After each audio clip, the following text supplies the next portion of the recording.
বিয়ে করতে যাওয়া ছেলেকে বাবার কাছে ডেকে মাথায় হাত রেখে বললেন, আগেরকার দিনে নতুন বউকে পালকি চড়ানো হতো, কেন জানিস? তাকে তো গরুর গাড়িতেও আনা যেত, তা না করে পালকিতে উঠানো হতো। সে কতটা সম্মানিত তা বোঝার জন্য। পালকি থেকে নামানোর পর এই সম্মান কমানো যাবে না। সারা জীবন পালকির সম্মানই তাকে রাখতে হবে। নতুন বউ পালকিতে উঠে কি করে জানিস? কাঁদে। কেন কাঁদে? শুধু ফেলে আসা স্বজনদের জন্য না, নতুন জীবন কেমন হবে সেই ভয়েও কাঁদে। তোর চেষ্টা হবে পালকির কান্নায় যেন তার জীবনের শেষ কান্না হয়।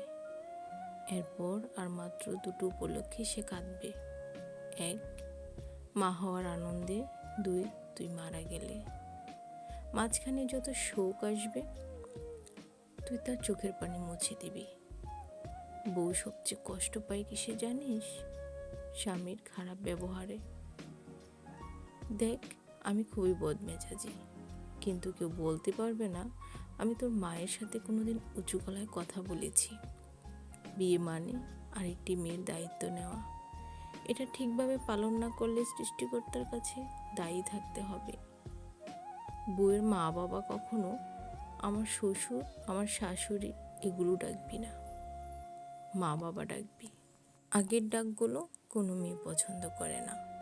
তুই ওগুলো ডাকলে বউ আমাদের ওই নামেই ডাকবে।